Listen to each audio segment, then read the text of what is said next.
Well, we are now just days away from the NFL draft, and this guy's all over it. His mock drafts have been fascinating, and I think that this is a draft with a lot of intrigue because once we get beyond one, there's major question marks. Joining us here on the show is draft analyst for NBC Sports, Connor Rogers. Connor, how we doing? I'm good, DA. It's the most insane time of the year. I'm loving it, though. It's going to be a lot of fun to build up excitement. Thanks for having me.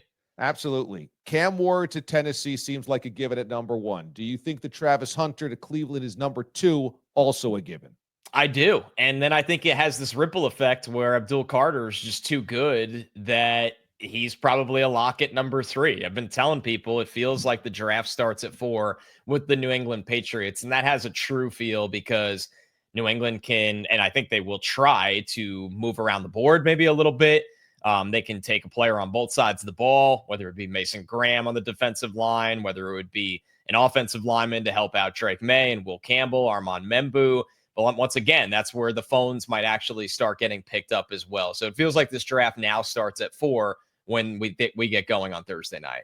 How much of the Giants perhaps passing on a quarterback at number 3 is because the quarterback that they want isn't worthy of the number 3 slot versus just how great Abdul Carter potentially is? I think that's a perfect way to encapsulate it. I think now if there was a quarterback that was 80% of the talent of Abdul Carter just as a player, you have to take the quarterback. This is a regime that you could have made an easy argument. It was kind of time, as much as I think everybody liked the hires of Brian Daboll and Joe Schoen.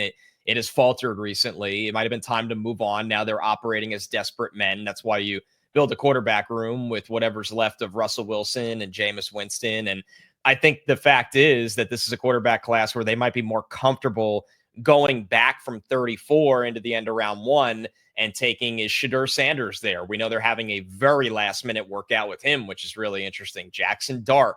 When does the Jalen Milroe conversation begin? Tyler Shuck from Louisville, who I don't think is in the bracket of those 3 guys, but I think is going to go earlier than people expect. So I think the Giants would have gladly loved to have a quarterback that was worth the third overall pick. You can't manufacture a quarterback class. When Tennessee decided to not move out of number 1, take Cam Ward, it kind of put the Giants in a really, really tough spot, and they're going to have to get a little bit more creative. What happened to Shedeur throughout the entire regular season? We had assumed that he was going to be the number 2 pick in the draft. That obviously has now seems to be highly unlikely. What happened there? I think there's a couple variables. One, from a scouting perspective, it is very different. Shedeur is not a very big quarterback, height or density. He doesn't have a big arm. He's not very fast. I think he does a lot of things well at the position. He throws with touch. He's accurate. There are habits, and the offensive line struggled his 2 years at Colorado, but there are also a lot of examples on tape of him holding on to the football and taking bad sacks. And sack rate is something that typically transitions poorly from college to the NFL level. Guys that take a lot of bad sacks in college typically take a lot of bad sacks at the NFL. The edge rushers only get faster. The interior defensive linemen get stronger. And this is a trend that's going year after year. And when you don't have top end speed, there's more of a scrambler to create some more space, not a runner. It's a pretty tough position to be put in. So Shedeur doesn't have the ceiling that a lot of typical top 5, top 10 picks do at the position. I think teams look at him as more of a floor player, a starter that you can win with, not a starter that's always going to drag you to wins. So that's how the league kind of fell to a consensus on him, where I don't think he's going to be a top 10 pick. The Saints at 9 are in play with this Derek Carr news of injury, but he's just far from a lock of going in those top 10 picks now. More likely that he's 15 to 20, or do we see him at the end of the first round? I think there's a good chance it's the end of the first round. Everybody's got their eyes on the Steelers at 21. I think the Steelers have been locked in on Aaron Rodgers and then upgrading their roster with that 21st overall pick. They don't have that second rounder now, so there's a big gap from when they draft again, which means they need to get talent for this roster, assuming they're going to get Rodgers. So they feel like they can win now. So it kind of opens the door. The Vikings don't have a lot of picks in this draft. At 24, do they answer the phone and say, hey, you want to come back in for Shedeur Sanders? Come get him. So that's going to be a really interesting spot. I would bet Shedeur, though, is waiting around a little bit, and then at the end of round 1, somebody comes in to take him, and then you get the 5th-year option for the quarterback, which teams love to have. Connor Rogers is our guest, breaking down this upcoming NFL draft. And Ashton Jeanty is such a fascinating prospect because maybe in yesteryear, a running back would go real high. And then it seemed as though, well, teams were going to move off that idea. And then last year was the year of the running back. And we saw all these guys have career years. So are we now back to GMs valuing a dynamic running back enough to where Ashton Jeanty goes higher than maybe he would have a couple of years ago? I think we are, because teams are learning the hard way that if you can't run the football in this league, then you typically can't pass in this league. There's just so many adjustments being made that they go hand in hand with each other that we're away from half a decade ago, that you can go pass crazy and pass happy, and the run game just might not matter as much. So you look at how some of the teams that went really far, even the Bills have Josh Allen. The Bills have made such an effort to build their offensive line and run the ball, not only with James Cook, but 3 different running backs, and Josh Allen's designed runs as well because of what it opens up for your passing game too. And Jeanty is scheme-proof and fail-proof. And that's a dangerous thing to say about a young player, but this is somebody that forced 152 missed tackles in college this season. A good season for a running back is 70. A really good season is 70. He's able to double that on his own. He has the best balance I've ever seen at the position coming out of college. I see 300-pound defenders fall off of him all the time. You turn on the Oregon tape. I mean, that was a really talented defense with NFL players at all 3 levels, and this guy is just making them look foolish. He's a special player. He's good in pass protection. He's got good hands. He is a great, great person, hardworking, all about the team. You get a pro from day one, and honestly, I think he'll be a top 3 running back within 2 years that you could build your entire offense around. I think with Jeanty, the conversation starts at 4 and 5 with the Patriots in Jacksonville, but realistically lands somewhere like 6 for the Raiders or 10 for the Bears. Okay, so the Raiders, you think, go with a running back in Jeanty over a quarterback that might be available like Shedeur? Yeah, I think they really like Geno. They're happy to roll with Geno. Pete Carroll is obviously on the end tier of his NFL coaching longevity. It's good to see him get another opportunity, but Pete wants to win now. I don't think he wants to develop a quarterback. He wants to get a piece for this team, whether it's Jeanty for their run game, and Pete Carroll loves to run the football, Mason Graham for their defensive line. They need another corner in that secondary, but I don't know if they're comfortable with Will Johnson at 6. That might be just a little early for him. So, yeah, the Raiders, they believe they can win now, and I think they'll take a win now piece in the top 10. One of the things that I love that you do is the player comps. And there's a lot of people that spit out player comps, but they're usually kind of, I think, they're tough for me to get to because they're dangerous, historic comps, always a dynamic player, not always realistic. I don't think you reach with your player comps. Let's do a few of those. Speaking of Jeanty, who's a running back that you can see him as a comp to? Yeah, play style that we have not seen in a while. And obviously this player had a tough exit from the league, but it's Ray Rice to me in terms of you just watch Ray Rice coming out of Rutgers, that low to the ground style, constantly having defenders fall off of him. There's not a lot of running backs that are that dense and at that size, a shorter player where they run with such low to the ground leverage. That was the name that, came to me right away. Some people like Maurice Jones-Drew. I wasn't there yet with Jeanty. Obviously Ray Rice, his early years with the Ravens, had some out of this world production in terms of both as a receiver and a runner, and just the way he was able to have tacklers fall off of him. I think Jeanty's play style is very similar to the prospect Rice was coming out of Rutgers. Cam Ward? This is a tougher one. I've talked to some people about this that bring up a throwback name like a Steve McNair. It's hard to land on one for Cam. I think that when you look at the low end comp, it's Tyrod's best seasons where Tyrod did such a good job extending plays, throwing the ball down the field, making plays on the run. But Cam's got more juice in his arm. He can alter the arm angles. He can rip the ball into tight windows. He's not a runner, but a scrambler that can kind of reset the pocket, move the pocket. He is very, very tough. He is a great leader. It's a really, really tough one to land on for Cam. So the highest end of Tyrod Taylor, but I think he's going to be a better player than that. Let's talk about Travis Hunter. In terms of a comp, do you prefer going with a corner comp or a wide receiver comp? I have a wide receiver one that I love, and this is the richest one I wrote out for, I would say, the 100 comps I'll end up doing. I published about 18 of them for NBC today. Ocho Cinco, Chad Johnson as a wide receiver. And it is dangerous when you compare a guy that had 7 seasons topping 1,000 yards receiving. Number one, Hunter is that kind of talent at the position. These guys are slender. They have enough height. They are twitchy, not fast. They're not always looking to run over the top of you. A lot of people forget Ocho wasn't a 4-3, 4-4 pre-draft kind of guy. Hunter didn't run.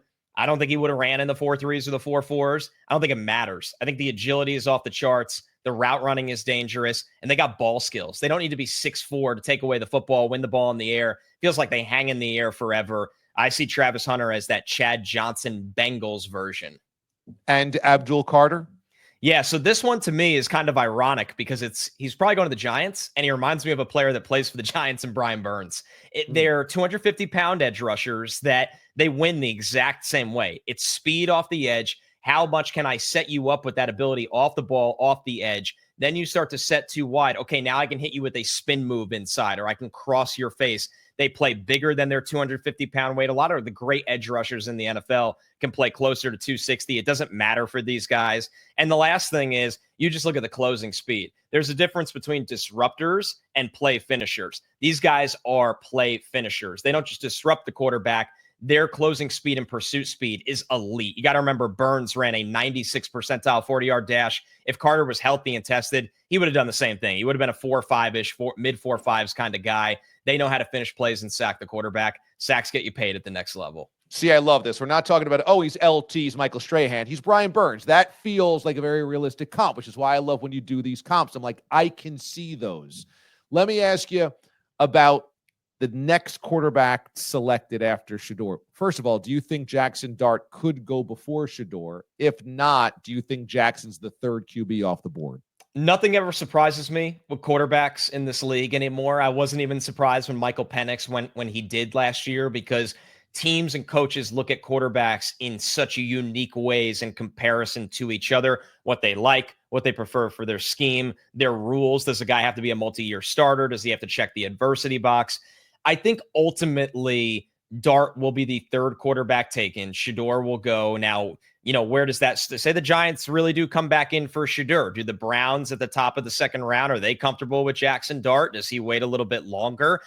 Now, Jalen Milroe is the ultimate wild card in this draft because Jalen Milroe has physical gifts that nobody else in this draft has, and that's speed. He's got enough arm talent. He's got inconsistencies that'll drive you crazy, especially in the red zone. Just mistakes, turnovers, the lack of accuracy at times, pushing the ball down the field.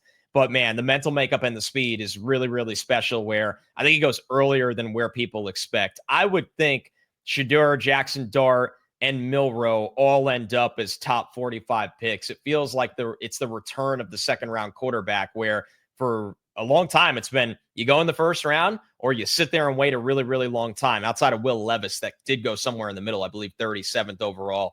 These guys are true developmental stash on your roster and wait quarterbacks. You do a fantastic job on Jets pre and post game. And so let's target the Jets right now. Who do you predict the Jets are taking with that first round pick? I think Armand Membu at 7, who I view as the top tackle in the draft. He played right tackle for Missouri. I think Will Campbell is more of a guard. He can go in front of the Jets anyway. Now, if Membu went at 4 to New England, would Campbell be in play for the Jets? If they think he's a tackle, there's nobody with that wingspan playing tackle in the NFL right now, so he'd be a massive outlier, and not a lot of scouts and coaches bet on outliers with top 10 selections. But I think it'll be Membu. Aaron Glenn saw what happened to Detroit when they got there. They were a bad football team. How did they turn things around? It started with the offensive line. I think he's going to look at that with the Jets that have a glaring hole at right tackle. Tyler Warren, the tight end from Penn State's in play if they feel like they could find that right tackle on day 2 instead. But Membu should be the favorite at the moment. You got a comp on Membu? I don't right now. It's kind of interesting. You don't see a lot of right tackles that are about 335 pounds that are a little more squatty. He's not 6'6". He's not 6'5". He's a real 6'4". He's got long enough arms, but he's so springy in his lower half. He was actually a guard recruit coming out of high school. Usually it goes the other way. You're a tackle recruit. You get to college. They kick you inside to guard or center. Not a lot of guys go the reverse route. So he's a very, very unique player. And as a diehard Mets fan, I listen to your pod often on the Mets. And so I want to ask you to wrap up this question. Is it a net positive that the Mets are doing as well as they are without a hot Juan Soto April? Or is it a little of a concern that he is a little critical or not as confident because he's not hitting alongside Aaron Judge this season? I'll call it a slight net positive. And before I go there, I lied. My comp for Membu was Christian Darrisaw of the Vikings. Sometimes you got to go through the 800-page spreadsheet. Yeah, I don't blame you. You got 800 pages. And search real quick there. Christian Darrisaw, who's been marvelous for the Vikings before he got hurt last year. I'll call it a slight net positive with Soto. I think there's a couple things here. We've seen him struggle or start off slow in new places before. The Padres, when he got there, it was a little bit of a lack of comfort, and it took some time. And then things really, really turned the corner. And not in the first half of the season he was there, but it was that second actual full season for him. I think he looks miserable in the cold. And I think for the Mets, the fact is his slumping, he still gets on base. That's what's crazy and Pete Alonso is driving him in. He's the only guy in the Mets lineup really hitting with runners in scoring position right now. But I don't think the Mets pitching is sustainable right now. It'll be really good this year, especially the bullpen they built. But the starting pitching, this is not sustainable. But on the flip end of it, it's not sustainable that Juan Soto and Mark Vientos and Brandon Nimmo just don't hit all year long. You are what the back of your baseball card says you are. The law of averages will get those guys right. I think the Mets will be in a really, really good place. The Mets pod for SNY is fantastic. You fellow Mets diehards like myself, check it out. Connor's fantastic on it. But also Draft Nicks, Draft Heads, NFL Nerds right now. You got to check out Connor's coverage of this upcoming NFL draft. As he said, he's got comps coming just about every single day up until the draft, which I think really helps put into focus, put into perspective the types of guys that are going to be drafted. It's a lot more helpful than just kind of going through the first 3 highlights you might see on YouTube. It gives you some context of who these types of guys are. So check it out on Twitter. He's got all of that coming through at Connor R. Rogers. And that's Rogers for NBC Sports, NBCSports.com, as well as a great place for the catch-all of Connor's coverage. Man, this was fantastic. I appreciate it so much. Keep up the awesome work. We're always keeping an eye on you over here, man. Thank you so much. DA, it was a blast talking to you, man. Thank you so much for having me.